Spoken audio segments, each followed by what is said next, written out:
Hello student, online school the career point में आप लोगों का स्वागत है। हम लोग आज द्विघात समीकरण पढ़ रहे हैं। द्विघात समीकरण का मतलब होता है कि पावर में जो घात रहता है टू, द्वि मतलब टू, दो, उसको द्विघात समीकरण कहते हैं। तो एक द्विघात समीकरण होता है, एक घात समीकरण भी होता है। हम लोग आज इसके बारे में पढ़ेंगे, डिटेल में जानेंगे। इसे को इंग्लिश में क्वाड्रेटिक इक्वेशन भी कहते हैं। ठीक है, ये बहुत इंपॉर्टेंट चैप्टर है और इससे हमेशा क्वेश्चन पूछा जाता है। तो हम इसको एकदम से जीरो लेवल से, बेसिक लेवल से स्टार्ट करेंगे और जहाँ तक मैक्सिमम प्रोबेबिलिटी है क्वेश्चन पूछने का, वहाँ तक हम लोग इस चैप्टर को पढ़ेंगे। तो चलिए स्टार्ट करते हैं। तो स्टार्ट करने से पहले यदि आप मेरे चैनल को पहली बार देख रहे हैं तो लाइक, सब्सक्राइब और शेयर करना ना भूलें। ओके, तो देखिए, यदि कोई भी इक्वेशन हो, दो घात हो तो द्विघात समीकरण कहते हैं। यदि एक घात हो, एक घात कहने का मतलब हो कि यदि आपको क्वेश्चन दिया हो x + y = 7 और दूसरा क्वेश्चन हो 2x + 5y = 2, ये दो इक्वेशन हो, इक्वेशन फर्स्ट और इक्वेशन 2। इसको सोल्व करते हैं, ठीक है। और इसको सोल्व करने के बाद जो भी आता है x और y का मान हम लोग फाइंड आउट करते हैं। तो ये आपका एक, दोनों पे x पे भी एक घात है, y पे भी एक घात है। मतलब हम लोग जब इक्वेशन फाइंड आउट करते हैं तो बोलते हैं कि दो अननोन होता है तो दो इक्वेशन होता है, तीन अननोन हो तो तीन इक्वेशन होना चाहिए। यदि दो अननोन हो, अननोन का मतलब होता है जिसके बारे में हमको जानकारी नहीं हो, ठीक है। तो यदि दो अननोन हो तो इक्वेशन भी दो होना चाहिए, ये रूल है। और तीन यदि अननोन हो तो तीन इक्वेशन होना चाहिए, तभी हम उस इक्वेशन के वैल्यू को फाइंड आउट कर सकते हैं। जैसे x और y दो अननोन है तो मेरा दो इक्वेशन भी है। यदि सिर्फ एक इक्वेशन होता, दो अननोन होता, तो फाइंड आउट हम लोग उसको नहीं कर सकते हैं। तो चलिए, इसको हम लोग पहले हम बताए थे कि बिल्कुल बेसिक से हम लोग स्टार्ट करेंगे। बहुत सारे स्टूडेंट को ऐसा भी लग रहा होगा कि हम तो एकदम से बेसिक चीज़ बता रहे हैं, बहुत जीरो लेवल का चीज़ बता रहे हैं, तो उनको टेंशन लेने का ज़रूरत नहीं है, ठीक है। हम लोग जहाँ से क्वेश्चन पूछे जाते हैं, तो क्वेश्चन जो पूछे जाते हैं उसका बेसिक तो यही होता है ना। तो हम लोग पहले बेस से स्टार्ट करेंगे, उसके बाद वहाँ तक पहुँचेंगे। तो देखिए, इसको इसको सोल्व करने से क्या होता है कि यहाँ पे 2 है और यहाँ पे 5 है। तो हम लोग क्या करते हैं कि किसी एक कोफिशिएंट को, x या y दोनों में से किसी एक को हम लोग हटाने का सोचेंगे। तो यदि आप y को हटाना चाहते हैं तो इसमें 5 से गुना कर दें। यदि आप x को हटाना चाहते हैं तो इसमें 2 से गुना कर दें। आपको जो आसान लगे, जिससे गुना करना आपको आसान लगे, जिससे आप कंफर्टेबल फील करें, उससे आप सोल्व कर सकते हैं। सपोज़ हमको जैसा ऐसा लग रहा है, एज ए स्टूडेंट हमको 2 से गुना करना इजी लग रहा है, तो हम इसको 2 से गुना कर रहे हैं। तो इसमें 2x हो गया और ये 2y हो गया और ये 7 से क्या हो गया, 14 हो गया।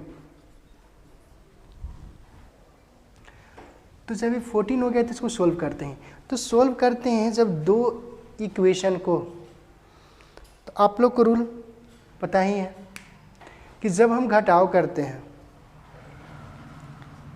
तो नीचे वाला या किसी ऊपर वाला, दोनों अप या डाउन, किसी में भी एक का हम लोग साइन जो है चेंज करते हैं। तो आप किसी का भी साइन चेंज कर दें, आपको जो लगे।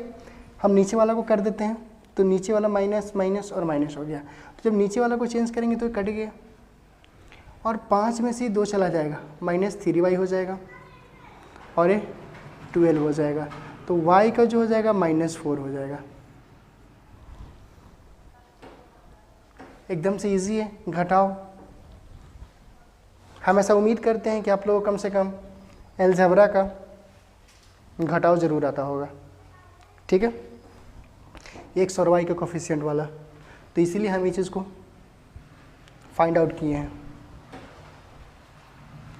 यदि y का वैल्यू निकल गया तो आप ये दोनों इक्वेशन किसी में, फर्स्ट में या टू में, किसी एक में इक्वेशन को आप रख दें। तो आप जो फर्स्ट इक्वेशन था यही था ना, x प्लस वाई बराबर 7 था।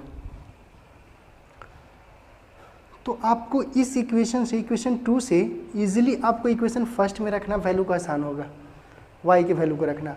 तो y को वैल्यू को इसमें रख दें -4, तो कितना हो जाएगा, x - 4 = 7। तो x इक्वल टू कितना हो जाएगा, 11। मतलब आपको x और y दोनों के वैल्यू हम फाइंड आउट कर दिए। तो ये बिल्कुल बेसिक लेवल था, आप समझ गए कि हम x और y के वैल्यू को कैसे फाइंड आउट करते हैं। इसी तरह से 2 अननोन हो, 2 इक्वेशन हो, 3 अननोन हो, 3 इक्वेशन हो, तो आप फाइंड आउट कर सकते हैं।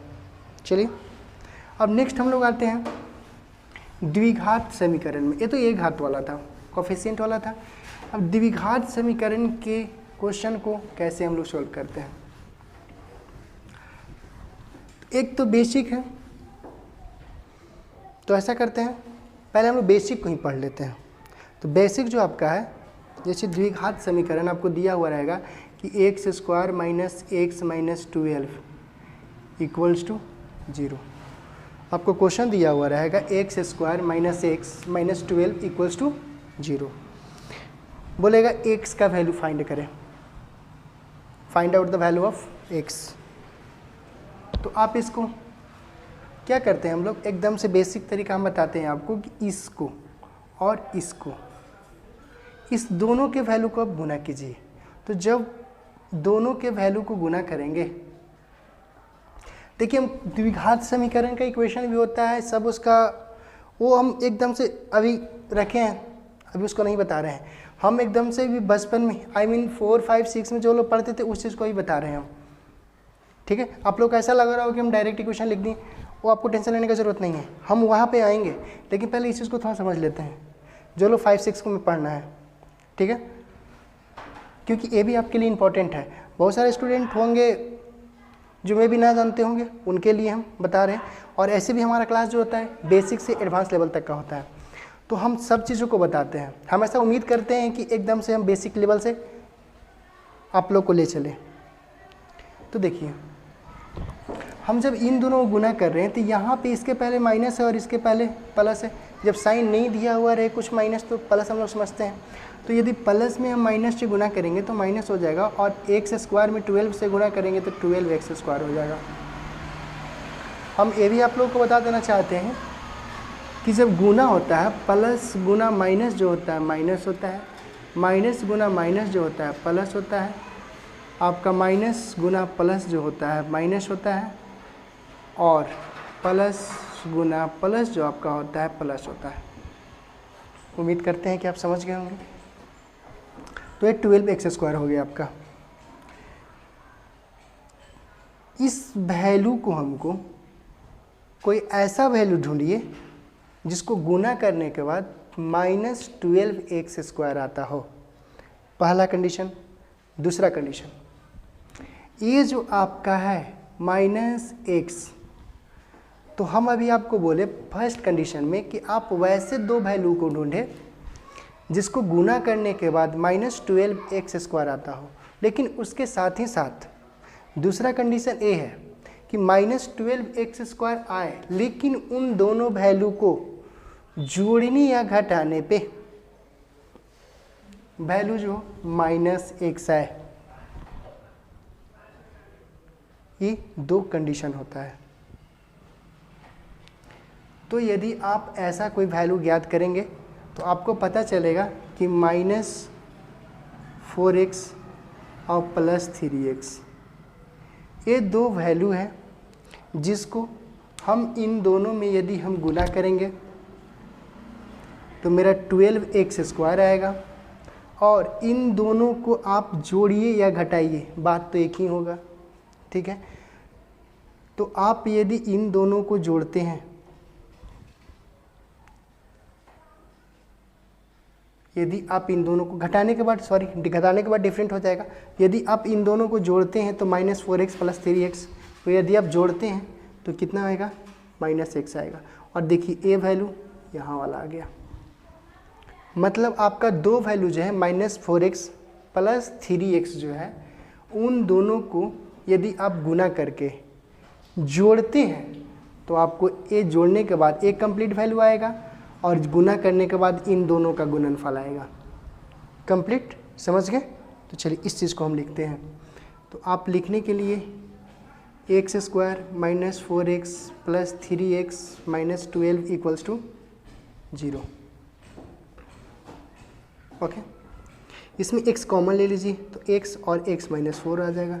इसमें इस दोनों में प्लस 3 कॉमन ले लीजिए तो x माइनस 4 आ जाएगा।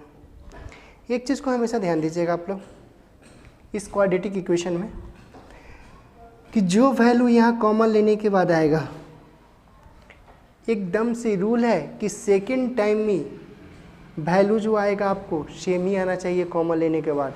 यदि नहीं आता है तो आपका क्वाड्रेटिक इक्वेशन, द्विघातीय समीकरण, कहीं ना कहीं आप गलत कर रहे हैं। इस चीज़ को आप ध्यान दीजिएगा। तो आपको फर्स्ट में यदि x माइनस 4 आया है तो सेकंड में भी आपका x माइनस 4 ही आना चाहिए, और देखिए वो चीज़ को आ भी रहा है। फिर उसके बाद ये जो दो वैल्यू है इसका एक वैल्यू लिखते हैं तो x माइनस 4, और इन दोनों को लिखेंगे तो x प्लस 3 और इक्वल्स टू कितना 0, मतलब x बराबर 4 और माइनस 3 आपका दो वैल्यू हो गया। आपके दो वैल्यू फाइंड आउट हो गए, एक 4 और दूसरा 3। यदि जिन लोगों को लगा थोड़ा सा कि जल्दीबाजी हो गया या नहीं समझ में आया, उनके लिए हम एक और एग्जांपल लेते हैं। नेक्स्ट एग्जांपल जो है example 2। Next example 2, x square minus 3x minus 18 equals to 0। X square minus 3x minus 18 equals to 0। देखिए इसको कैसे हम लोग सोल्व करेंगे। सेम बेसिक चीज़ तो वही है कि इसका गुणनफल और इसका गुणनफल, इन दोनों का गुणनफल कितना आएगा, माइनस 18x स्क्वायर। और जो भी अंक को हम गुना करेंगे दो अंकों से तो उन दोनों का एडिशन जो है माइनस 3x के बराबर होना चाहिए। तो यदि हम माइनस 6x लेते हैं और प्लस 3x लेते हैं तो देखिए तो इन दोनों को गुना करने के बाद माइनस 18x स्क्वायर तो आ जा रहा है, और यदि इन दोनों को ऐड करेंगे तो माइनस 3x भी मेरा आ जाएगा। कहने का मतलब इस इक्वेशन को हम इस फॉर्म में ब्रेक कर सकते हैं, तोड़ सकते हैं। तो यदि इसको ऐसे तोड़ेंगे तो x square minus 6x plus 3x minus 18 equals to 0 हो गया। उसके बाद x माइनस 6 प्लस, देखिए 3 कॉमन लेंगे तभी तो इसमें और यहाँ पे मतलब इसका वैल्यू और इसका वैल्यू दोनों सेम होना चाहिए, बराबर 0। तो x प्लस 3 आएगा आपका और दूसरा x माइनस 6 आएगा इक्वल्स टू 0। x बराबर 3 और 6, माइनस 3 प्लस 6, ये दो वैल्यू आपका आ गया। ओके, हम उम्मीद कर रहे हैं कि आप लोगों को समझ में आ रहा है, क्योंकि बिल्कुल ही बेसिक चीज़ को हम बता रहे हैं। नेक्स्ट हम एग्जांपल लेते हैं आपके लिए, जैसे 2x square plus 10x plus 12 equals to 0। Same process, इन दोनों को मल्टीप्लाई करेंगे। हम बोले ही थे कि इसको और इसको मल्टीप्लाई करते हैं, तो इन दोनों को जब मल्टीप्लाई करते हैं तो 24x स्क्वायर आएगा। तो दो ऐसे अंक फाइंड आउट करने हैं जिसको गुना करने के बाद 24x स्क्वायर आया, और उसको जब ऐड करेंगे तो मेरा मिडिल वाला टर्म आना चाहिए। तो जब ऐसा 2x square plus 6x plus 4x plus कितना 12 इक्वल्स टू 0, इन दोनों को गुना करेंगे तो मेरा इन दोनों को गुणनफल आ जाएगा, और इन दोनों को जोड़ेंगे तो मेरा मिडिल वाला टर्म आ जाएगा। इसमें 2x कॉमन ले लेते हैं, तो 2x कॉमन ले लेंगे तो यहाँ पे x प्लस 3, और यहाँ पे यदि हम 4 कॉमन ले लें तो यहाँ पे x plus 3 equals to 0, plus 4 common ले लेते हैं तो ये आपका 2x प्लस 4 और यहाँ पे x प्लस 3 इक्वल्स टू 0। तो आपको यहाँ पे x बराबर 2 आ जाएगा, -2 और -3, तो आंसर आ जाएगा। बिल्कुल सिंपल तरीका। तो देखिए अभी हम लोग द्विघात समीकरण और एक घातीय समीकरण दोनों के दोनों को बिल्कुल बेसिक चीज़ को पढ़ें, बेसिक नॉलेज जाने कैसे हम लोग इसको ब्रेक कर सकते हैं। हमको पता है कि बहुत सारे स्टूडेंट को आता भी होगा, बहुत सारे स्टूडेंट ऐसे भी होंगे जिनको में भी थोड़ा सा कन्फ्यूज़न होगा, दिमाग से निकल गया होगा, तो उनके लिए हम ये सब सारा बता दिए। देखिए लेकिन जो द्विघात समीकरण होता है उसका ऑलरेडी एक फॉर्म होता है, एक समीकरण होता है जो हम लोग अभी पढ़ रहे हैं। द्विघात समीकरण का इक्वेशन होता है ax² plus bx plus c बराबर 0। ये द्विघात समीकरण का इक्वेशन होता है, ठीक है। और इसी इक्वेशन के आधार पे हम लोग बहुत सारे बात को जानेंगे, ठीक है। तो देखिए अभी मान लिया जाए कि हम लोग 2-3 क्वेश्चन किए क्वाड्रेटिक इक्वेशन का, द्विघातीय समीकरण का, जिसको आसानी से हम ब्रेक कर सकते थे और हो भी जा रहा था, ठीक है। लेकिन बहुत सारे ऐसे आपको एग्जाम्पल मिलेंगे, बहुत सारे आपको ऐसे क्वाड्रेटिक इक्वेशन मिलेंगे जिनको ब्रेक करना बहुत टफ होता है, उनको हम ब्रेक नहीं कर सकते हैं। तो सवाल है कि तो फिर उनको हम सोल्व कैसे करेंगे। तो उनको सोल्व करने के लिए हम आपको अगले क्लास में बताएंगे, बिल्कुल आसान मेथड, आप टेंशन ना लें। तो हम नेक्स्ट वीडियो में हम आपको बताएंगे। तब तक के लिए जय हिंद।